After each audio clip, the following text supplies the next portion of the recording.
بسم الله والصلاة والسلام على رسول الله. ان شاء الله النهاردة هنعمل مع بعض الفطير الفلاحي. يا رب يعجبكم، وان شاء الله لو عجبكم الفيديو ما تنسيش تشتركوا في القناة وتعملوا لايك. بسم الله على بركة الله. هنسمي ونجيب كيلو دقيق، نحط عليه رشة ملح ومعلقة سكر، وهنحتاج مياه دافية بس مش باردة ومش سخنة قوي، دافية كده زي دمعة العين. الفطير الفلاحي مفهوش خميرة، بس المية الدافية عشان نريح العجينة، عشان احنا هنعجنها كتير، فالمية الدافية تساعدها ان هي ترتاح، وان شاء الله العجينة تبقى ناعمة كده وسلسة ان شاء الله، وان شاء الله تعملوه بكل سهولة، وان شاء الله الفيديو يعجبكم. كده احنا ان شاء الله بنعجن العجينة. العجينة بتاع الفطير الفلاحي بتبقى طرية شوية، مش قاسية. الرقاق الطري هو اللي بتبقى عجينته قاسية، والرقاق الناشف هو اللي بتبقى عجينته قاسية شوية. انما الفطير الفلاحي بتبقى عجينته طرية، هو والفطير بتاع الافران. ان شاء الله لو عايزين اعمل لكم الفطير الصغير بتاع الافران ان شاء الله اعمله لكم. انما ده فطير فلاحي بالسمنة البلدي. تقدري تعمليه بالزبدة والزيت، وتقدري تعمليه بالسمنة السايحة والزيت. سمنة بلدي، سمنة اللي انت بتستعمليها، اي نوع سمنة بتحبيه تقدري تعملي بيه. بس السمنة البلدي طبعا بتديله طعم وريحة حلوة قوي، والزبدة بتديله قوام حلو، بتساعده على ان هو يتنفخ اكتر في الفرن، عشان الزبدة بتبقى كلها مية، فلما بتيجي الفطير يغلي ويستوي بيرفع معاكي على طول. طبعا احنا عجننا العجينة وريحناها زي ما شفتوها كده، هنسيبها ساعة برضو ترتاح، وخلال الساعة دي بقى هنسيبها في مكان دافي كده نريحها، وهنحضر مع بعض كوباية سمنة بلدي او اي سمنة، على نص كوباية زيت. هسيحهم كده مع بعض، بس مش هسخنهم اقدحهم، لا هسيحهم. انا بعمل كيلو دقيق فطيرتين بحجمهم كبير وحلو ومليانين. بقطع كده نص العجينة كده ايدك ميزان، نص العجينة بفرد. طبعا الفطير الفلاحي بيحب الطبلية، او افرده على الطبلية، بس عشان خاطر التصوير انا بعمله على الرخامة. طبعا لو على طبلية كل دوت هيتفرد معاكي اكتر، وهيبقى سهل قوي معاكي. تفردي كده، تبلي ايدك في السمنة والخليط الزيت والسمنة اللي احنا عاملينه، وتبلي ايدك كده وتفردي. كل ما هتفردي وكل ما هترق العجينة قوي، يعني المفروض ان الرخامة تبان من تحت ايدك او الطبلية تبان من تحت ايدك، عشان خاطر ده اللي هيدي معاكي طبقات. التطبيقة اللي احنا بنطبقها دي هي اللي بتورق العجين والفطير ويخليه مورق. هنلم كده اهو، دي اول كده مرة لمينا الفطيرة كده، هنسيبها تريح تاني 10 دقايق كده عبال ما افرد التانية.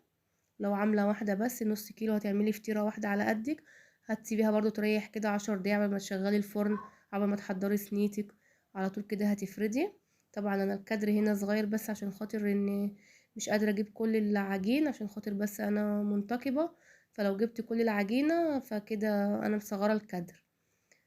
كده تفردي على قد ما تقدري. هنا بقى تقدري تعملي فطير محشي، انت هتطبقيه كده وتحطي الحشوة في النص اللي انت تحبيها، صدق، فراخ، لحمة مفرومة، اي حاجة تحبيها، جبن وبسطرمة، وترومي مطبقة عليه الفطيرة كده وتلمي الفطيرة. طبعا التقطعات اللي بتبقى في الفطيرة دي عادي ما بيجرالهاش اي حاجة، لان الفطير ده بيبقى طبقات، هو اسمه فطير عشان هو بيبقى طبقات على بعضيها. كده هنجيب اول فطيرة عملناها، هنعمل فيها زي ما عملنا اول مرة. هنفرد، هندهن ايدينا كده بالسمنة وهنفرد. طبعا انا بكبر على الرخامة، بس انا جايبة الكادر هنا صغير. كده هنفرد. تقدري تحشي سكر وزبيب وجوز الهند تعمليها حلوة، تقدري تحشيها بسبوسة وكنافة، كل اللي تقدري تعمليه ممكن تعمليها. ان انت بتطبقي هنا الفطيرة تحطي الحشو اللي انت عايزاه، حلو او حادق، وان شاء الله برضو هعمله لكم حلو وهعمله لكم حادق ان شاء الله. كده هجيب تاني فطيرة برضو، التاني مرة بقى بريحها في الصينية عشان بفردها على طول. بدهن هنا ايدي برضو كده وافرد اي تقطعات من دي كده. طبعا الفطير بيتطبق على بعضيه فمش بيبان. هنا كده هندهن ايدينا، اهم حاجة ان احنا ندهن ايدينا ونبل كده الفطير عشان خاطر يورق والسمنة فيه تبقى مورقة.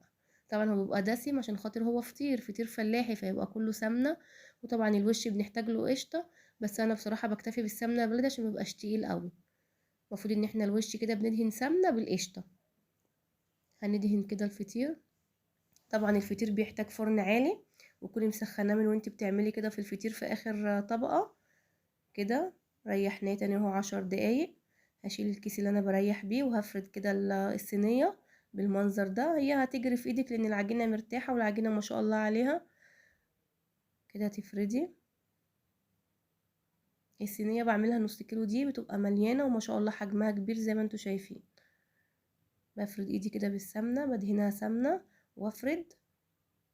هو اصله طبعا لازم يكون الوش قشطه وسمنه، بس زي ما قلت لكم انا بحبه يكون خفيف لان السمنه اصلا تقيله فبيبقى دسم قوي لو بالقشطه. كده اهو ظبطنا كده الصينيتين. طبعا انا هدخل الفرن على درجه حراره عاليه. كل ما يكون الفرن عالي كل ما تاخدي نتيجه احسن للرقاق، للفطير والرقاق برضو. كده انا هو بوريكم دي اول فطيره ما شاء الله. يا رب تعجبكم، يا رب الفيديو يعجبكم تستفيدوا مني. ولو ان شاء الله الفيديو عجبكم حطوا لي لايك. ودي تاني فطيره كده سخنه اهوت. وبوريكم ان لازم يكون كده من تحت مستوي زي من فوق. وبألف هنا اهو. كده هقطع لكم، تحبوا بقى تقطعوه زي ما ايه تحبوا، بس لازم برضو تغطوه شويه. هنا بوريكم ان هو الطبقات ايه، الطبقات بتاعته اهو. بس هو سخن انا مش قادره امسكه اهو. ومورق وما شاء الله عليه وريحته ما شاء الله كانت قلب المطبخ. وبألف هنا. كده بوريكم طريقه التقديم. تقدروا تغطوه شويه لو عايزينه طري. عايزينه بقى مقرمش من الوش ومن جوه طري، بتسيبوه كده شويه هتلاقوا الوش مقرمش ومن جوه طري. يا رب الفيديو يعجبكم واكون ضيفة خفيفة عليكم. السلام عليكم ورحمة الله.